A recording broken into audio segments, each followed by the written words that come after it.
Welcome to the deep dive.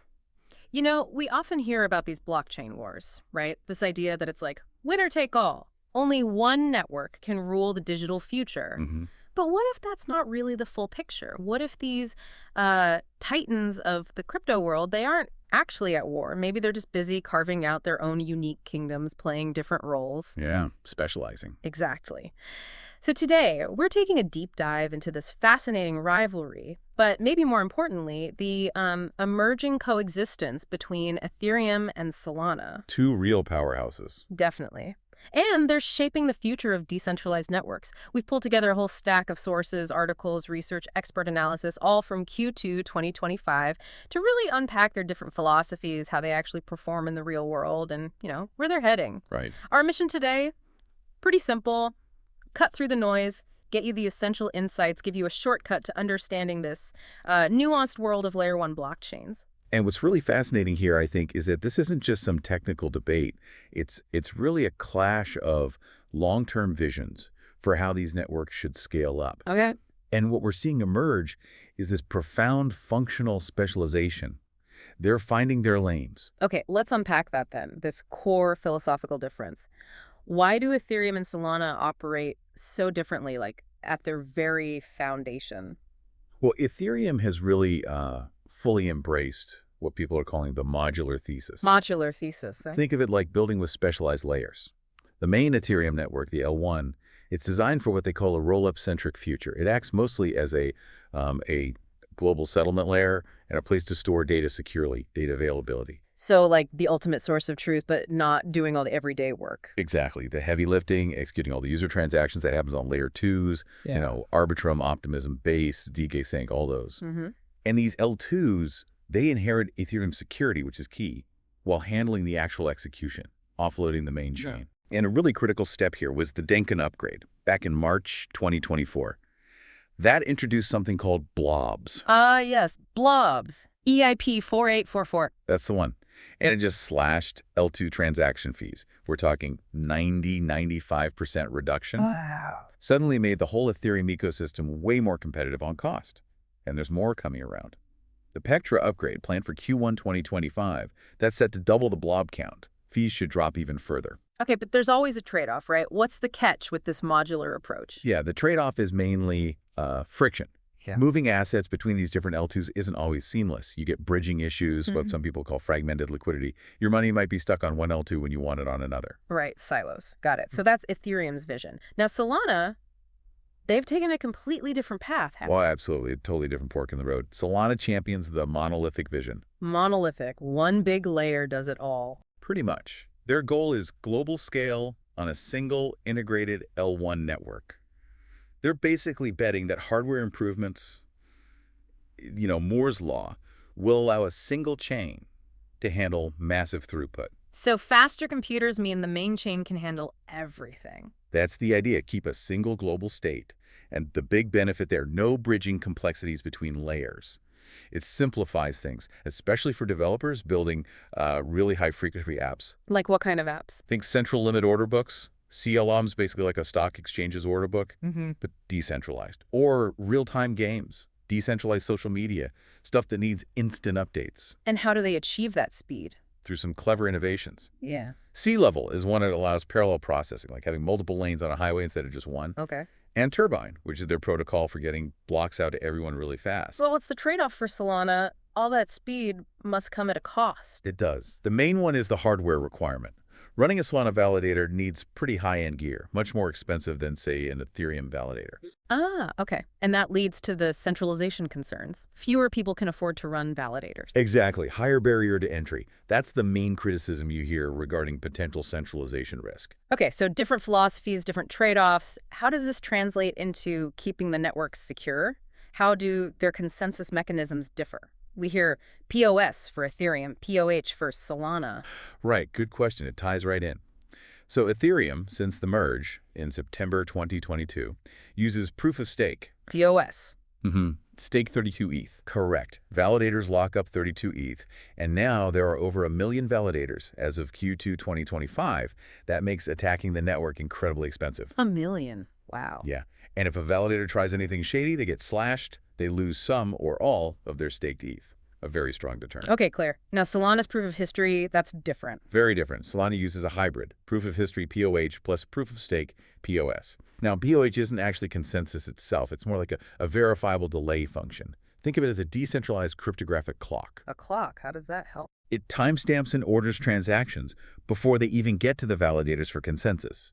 This massively cuts down the communication overhead needed for everyone to agree on the order, makes things much faster. So it pre-sorts the transaction. Exactly. Then, the actual security, the final agreement, that comes from an underlying POS protocol they use called Tower BFT. So Ethereum, massive stake security, Solana pre-ordering for speed, then POS for final validation. Fascinating. Okay, so if you're a developer looking at these two, who's building where, and do the tools reflect these different approaches? Oh, definitely. It's a stark contrast. Ethereum's world, the EVM, the Ethereum virtual machine, and the Solidity programming language that's the established industry standard. Decades of development. Right, very mature. Mature tools, too. Yeah. Pardat, Foundry, Remix, Open Zeppelin libraries, all built with security and reliability front and center. There's a huge community. It's really the place for, let's call them digital banks, core financial infrastructure. Okay, and Solana? Solana mostly uses Rust. Powerful language, great for performance, good memory, safety. But frankly, a steeper learning curve than Solidity. More challenging for newcomers? Traditionally, yes, though frameworks like Anchor have made it much easier. And new tools are emerging, like Seahorse, which lets you write Solana contracts in Python, and Solang, which aims for EVM compatibility. That's lowering the barrier. And the focus for Solana apps? Performance, performance, performance. Think digital marketplaces, fast trading, vibrant gaming worlds, consumer apps, things where speed and low cost are paramount. So it really comes back to specialization. Exactly. These differences are creating what analysts call divergent economic moats. Ethereum's moat is its security and settlement guarantees the digital treasury. Solana's moat is superior performance and user experience, perfect for mass market consumer stuff. They aren't really fighting a zero-sum war anymore. They're specializing. Okay, that philosophical grounding is super helpful. Now let's get into the nitty-gritty, the numbers. How do these architectures translate into real-world speed, cost, and finality? All right, let's look at transactions per second, TPS. It's Correct. nuanced. Ethereum's L1 itself, the mainnet, is practically limited to maybe 15, 30 TPS. Yeah. It just wasn't built for high user volume directly. Okay, so L1 TPS isn't the main story for Ethereum. Not at all. The true measure is the L2s. We saw Base, for example, hit a peak of 160 TPS during a big airdrop. And if you combine L1 and all the L2s, the whole Ethereum ecosystem was processing nearly 30 million transactions daily in early 2025. 30 million daily. Okay, that's significant. And the roadmap aims way higher, eventually targeting like 100,000 TPS across the L2s. And Solana, we always hear big numbers there. We do. Theoretically, it's cited at 65,000 TPS. Real-world performance is more like 1,100 to maybe 4,700 TPS, sometimes higher under normal conditions. Still vastly higher than Ethereum L1. Oh, yeah. And under extreme stress, like bot spam, it's actually processed up to 4 million TPS, though. Yeah. The user experience really degrades when that happens. Things get laggy. Right. Okay, speed is one thing. What about the cost? What does it actually cost me to send a transaction? This is where the L2s really shined for Ethereum. L1 fees. They can still be high and volatile. Average was around 37 cents in April 2025, but we've seen those crazy spikes to $50, even $80 historically. Yeah, that prices out a lot of people. It's a significant barrier, like the sources say. Makes L1 mostly for high-value stuff. But post-Denkin, those L2s are exceptionally cost-effective. Like how low? Average fees on Arbitrum Base, around 1.5 cents, 0.0127 to 0.0162 cent. And some Validiums are even offering sub-cent fees. Sub-cent. Okay, that's competitive. And Solana? Solana is known for being consistently ultra-low, typically fractions of a cent, 0.000025, maybe up to $1.02 if there's congestion. So super cheap. Yeah, that affordability is a huge driver for its adoption in high-volume apps, payments, gaming, NFTs. Makes sense. Now, finality. How quickly can I be sure my transaction is done? Irreversible. That's critical for finance. Big difference here. Ethereum L1 has a 12-second block time, but true economic finality, when you're really, really sure it won't be reversed, takes about 13 to 16 minutes. 2 epochs. 13 minutes. Okay, not instant. Not instant.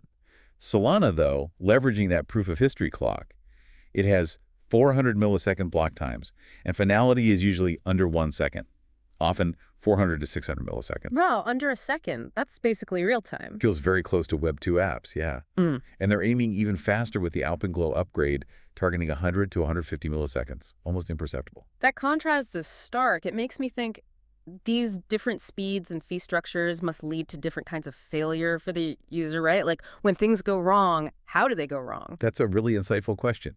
Yes, they fail differently.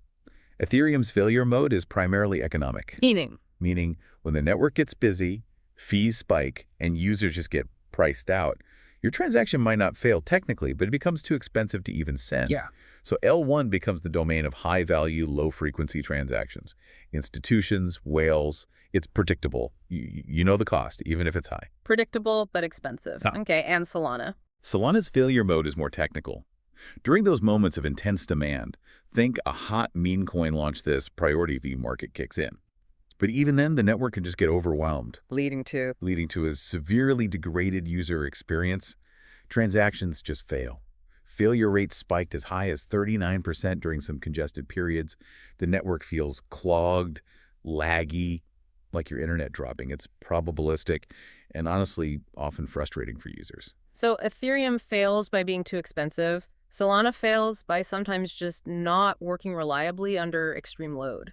That's a good way to put it. And this attracts different users, right? A big financial institution might tolerate a predictable $50 fee, but they absolutely cannot tolerate a transaction failing randomly. Right. Whereas a gamer trying to mint an NFT might hit retry a few times if fees are fractions of a cent, but a $50 fee is a complete non-starter. Yeah. This drives that specialization we keep talking about. It really does. Okay, beyond the specs, let's look at actual usage. What's the on-chain data reveal? Who's using what and for what activities? Yeah, looking at daily active addresses, Solana consistently shows higher raw numbers.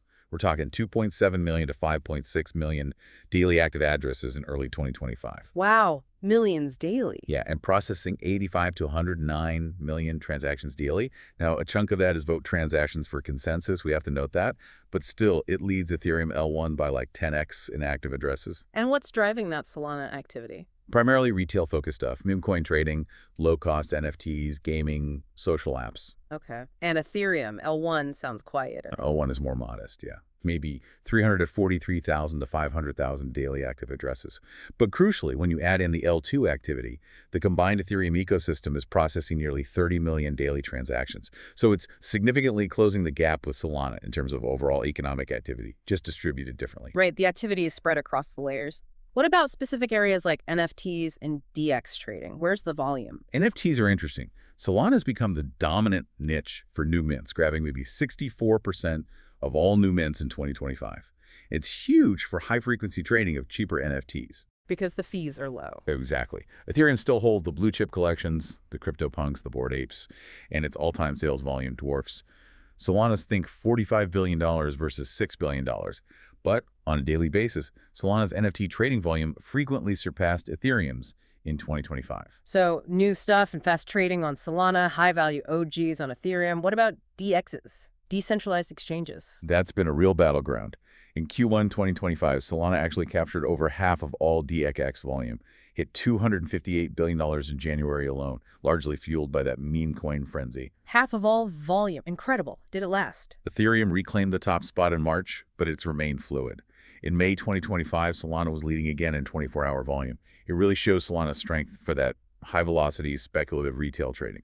Ethereum maintains that sticky base of high-value liquidity in its established protocols. Okay, so different trading styles on each. What are the actual flagship apps that show off these strengths, the go-to dApps? On Solana, it's things like Jupiter, the big DX aggregator, Phantom Wallet, which is super popular, Radium, a key DX and AMM, and then liquid staking protocols like Marinade Finance and Geo, all focused on performance, low-cost, retail users. Right, speed and ease of use. Ethereum. Ethereum's flagships are the core financial infrastructure.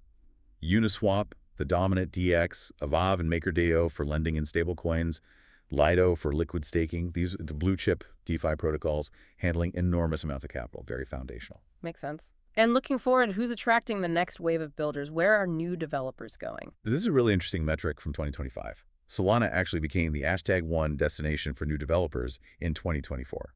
They onboarded over 7,600 new builders, an 83% jump year over year. 83% growth. That's serious momentum. Huge momentum. Fueled by aggressive grants, lots of hackathons. Their April 2025 hackathon had over 900 teams. However, Ethereum still commands the largest overall developer base by a significant margin. That decade of network effect and maturity is hard to beat. So Solana's got the new buzz, Ethereum's got the deep bench. Exactly, and it highlights why just counting active users can be misleading. Solana wins on user breadth. Lots of retail users doing high-frequency, low-margin things.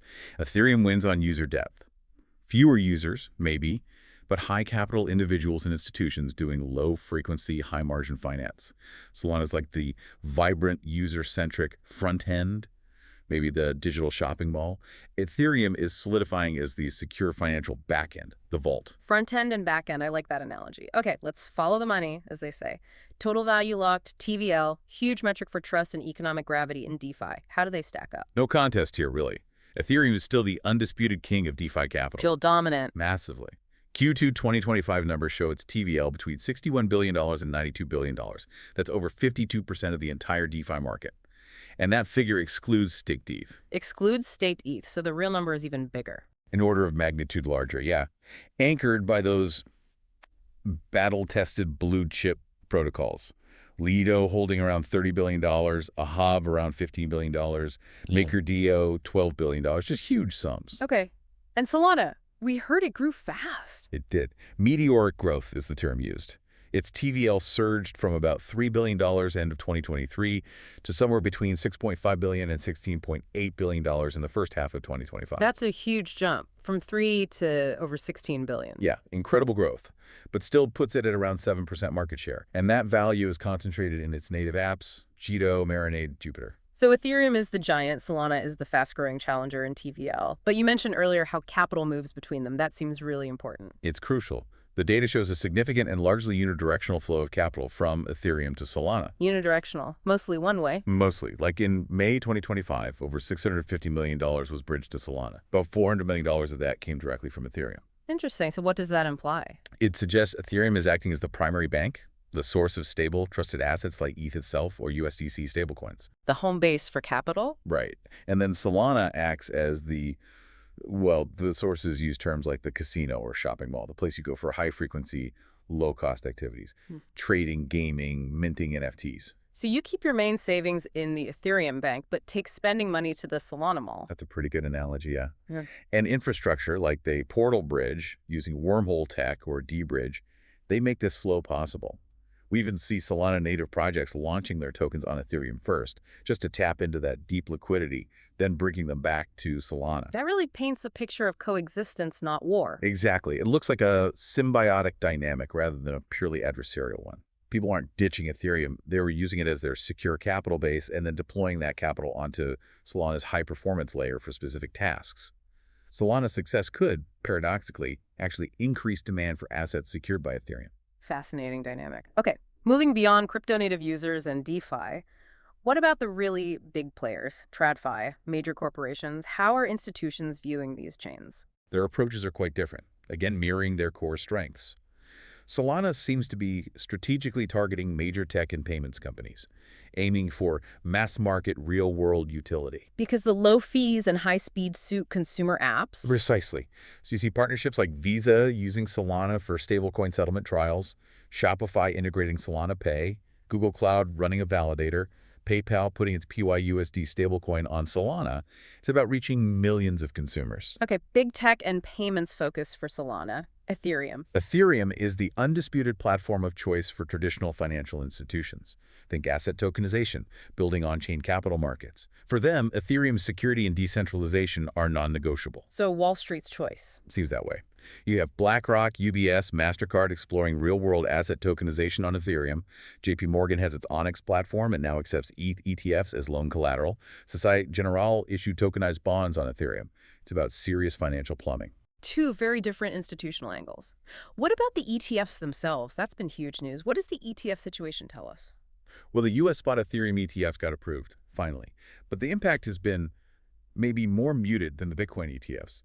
About $3.89 billion in net inflows in Q2 2025. Why muted?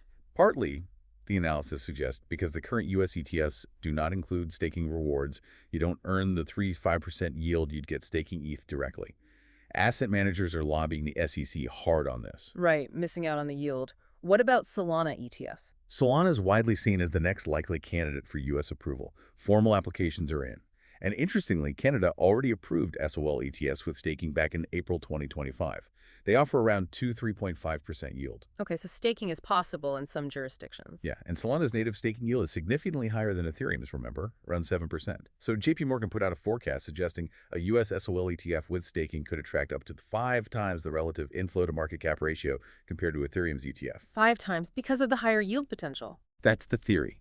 It highlights this emerging narrative. Ethereum as digital gold or bonds, a secure store of value, and Solana as a high-yield productive asset, something that generates income. Really different investment theses. It all comes back to trust, though. Let's talk reliability and security again. Solana had those outages in the past. How are they doing now? It's a critical point.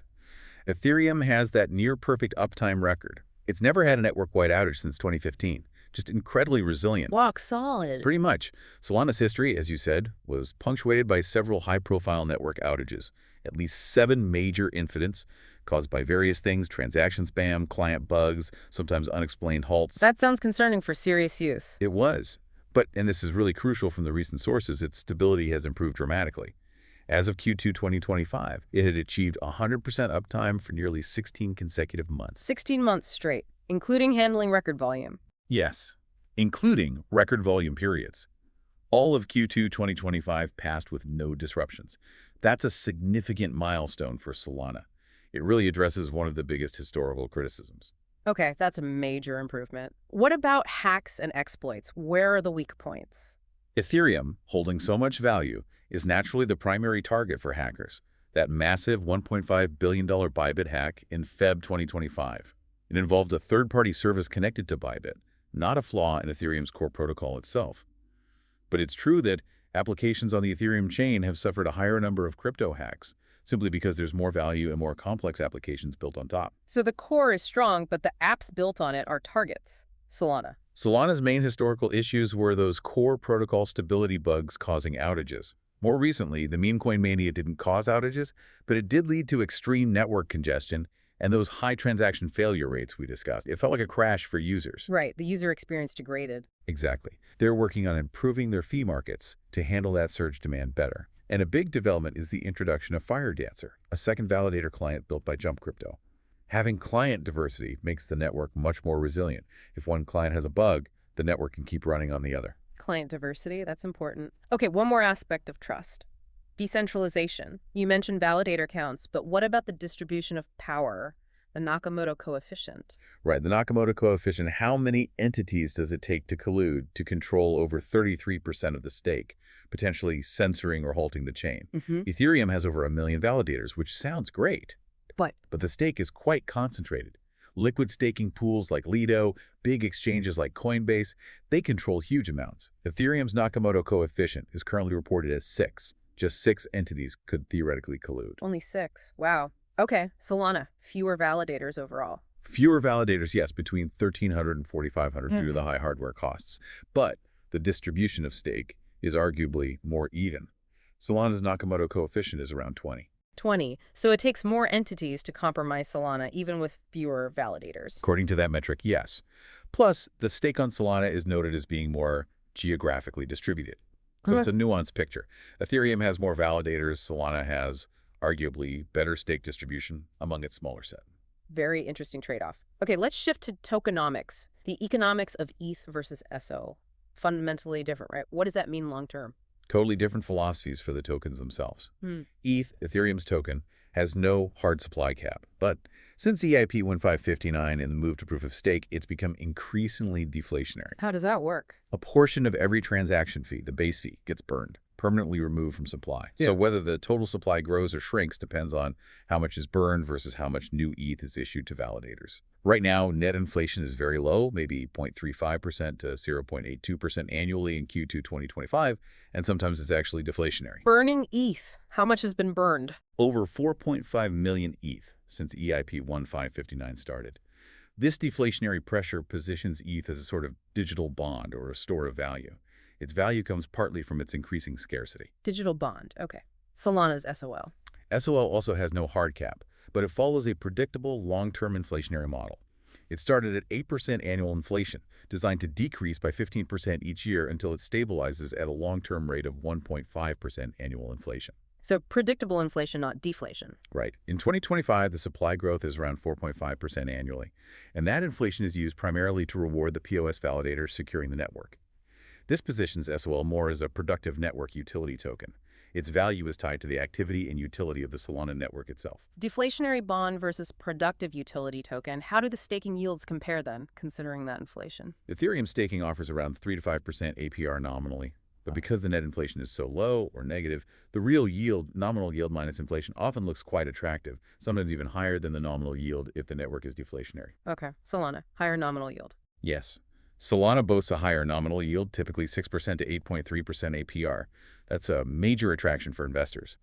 But when you adjust for Solana's higher inflation of around 4.5%, the real yield ends up being much closer to Ethereum's real yield. So headline yield is higher on Solana, but real yield is comparable. Often, yes. It's also worth noting the liquid staking market difference. Lido dominates on Ethereum, holding a huge chunk of staked ETH. On Solana, the distribution is more even between players like Marinade, Jito, and others. And briefly, what about initial supply distribution? Any concerns there? Ethereum's distribution is generally seen as more widespread over its longer history, though large holders still exist, of course. Solana's initial allocation was known to be heavily concentrated among insiders and VCs, which drew some criticism early on, though network usage now involves a much broader base. Okay, useful context on the tokens themselves. Shifting gears a bit, let's talk sentiment, the vibe. Beyond the data, how do these chains feel in the market? What's the narrative? Oh, Solana has absolutely captured the zeitgeist of the retail market in the last couple of years. The whole narrative around it is speed, low costs, and a fun user experience. People call it the digital playground or the Robin Hood for crypto traders. Driven by. Massively amplified by meme coin activity. Right. It dominates social media conversations. Think about coins like the Trump token phenomenon on Solana. This drives huge short-term price volatility and user acquisition. It's got buzz. Okay, Solana is the fast, fun retail chain, Ethereum's narrative. Much more subdued and institutional in nature. It's seen as the Wall Street of crypto. The conversation there is about the long-term roadmap, steady institutional adoption, ETF developments, real-world asset tokenization. Less flashy. Definitely lacks that explosive viral nature of Solana's scene, but it commands a deep and loyal following that values stability, security, and that long-term vision. Different crowds, different vibes. Makes sense. And where is the actual trading volume happening now, reflecting these vibes? Who's driving it? Solana has, well, unequivocally become the epicenter of meme coin creation and trading. Platforms like Pump.Fun made it incredibly easy to launch a token. Sources say over 90% of Solana's on-chain DEX volume in 2024 came from meme coins. At peaks, its weekly meme coin volume was like 5 times Ethereum's. 90% meme coins. Wow. And that's retail driven. Overwhelmingly driven by retail investors. Just floods of small traders chasing quick flips. Ethereum, with its higher fees, just doesn't support that kind of activity for the average person. So what is Ethereum's network used for, trading-wise? Primarily, large value transactions in established DeFi protocols, the big swaps on Uniswap, institutional RWA trades, high-value NFT sales. It's much more about whale activity, signaling institutional sentiment and strategic capital allocation, rather than frenetic retail speculation. So strategic capital versus meme coin casino. Got it. Okay, bringing it all together. After this deep dive, are Ethereum and Solana still locked in that zero-sum war, or have they really found their own lanes? I think the analyst consensus we reviewed has definitely shifted away from a winner-take-all mentality. The narrative is moving toward an acceptance of a multi-chain future characterized by specialization. So the L1 war is over. Or maybe it just changed. It's being replaced by competitive coexistence. They're both succeeding, but differently. Ethereum is solidifying its role as that global settlement and security layer, the Wall Street of crypto. Those high L1 fees are almost seen as a feature, ensuring security for high-value uses. And Solana. Solana is specializing as the high-performance execution layer, the Robin Hood of crypto, focusing on those mass-market consumer applications where speed and low cost are king. Okay, this specialization seems key. So for someone listening, trying to figure out where to build or invest, what specific jobs are these chains best suited for, say, looking ahead to 2025, 2026? Based on everything we've seen, Ethereum's sweet spots look like institutional DeFi and RWA tokenization, high-value NFT art and collectibles, decentralized identity systems, governance platforms, and crucially, being the host platform for its thriving L2 ecosystem. The serious high-value stuff. Solana's niches. Solana shines for high-frequency trading on DXs, Web3 gaming and metaverse applications, decentralized social media and other consumer apps, payments, and especially micropayments, and this growing area of decentralized physical infrastructure. Think community-owned Wi-Fi networks, data storage, things like that. Consumer-facing, high-throughput things. Do their scaling roadmaps reflect this? Ethereum's all about L2s. Right. What about Solana? They even have something called hypergrid, which sounds like an L2. Yeah, it's interesting. Ethereum is clearly all in on its modular L2-centric future. Pectra brings more blobs for L2s. Full dank sharding is a long-term vision for massive L2 scale, aiming for that 100,000 TPS. Plus, ZK EVMs offer powerful upgrade paths. And Solana's hypergrid, are they going modular too? Paradoxically, yes. Even Monolithic Solana is exploring L2-like concepts with hypergrid. But the philosophy is different. It's about complementing a performant L1, not replacing it. So, These Solana L2s, or whatever you call them, are meant to provide custom, high-performance environments for specific demanding apps, like maybe a single complex game. But they aim to maintain native composability with the main L1 chain. It's not about offloading general execution like Ethereum's L2s. It's about specialized performance zones on top of an already fast base layer. fascinating. So even Solana sees value in some layering for specific needs. Seems so. Ultimately, the future looks like a hybrid, interconnected system. Ethereum as the secure vault and capital market. Solana is the bustling commercial district. Capital and users will flow between them, using the best tool for the job. The question really isn't which chain wins anymore. It's which chain is best for this specific job. Right, that's the thing. So wrapping this up, what does this all mean for you, the listener, navigating this complex Web3 space? Well, I think we've clearly seen how Ethereum and Solana, despite those deep fundamental differences, aren't just surviving side by side. They're actually thriving because they're specializing. One's becoming the secure, high-value backbone, the digital financial bedrock, Yeah, the treasury. and the other is becoming this vibrant, super-fast engine geared towards mass adoption and consumer-friendly experiences. The high street, maybe? This deep dive really shows that nuanced truth, doesn't it? The competition isn't about one killing the other off. It's about finding the right tool for the right task. Which chain is best for this specific job? And that leads to a really interesting final thought to leave people with.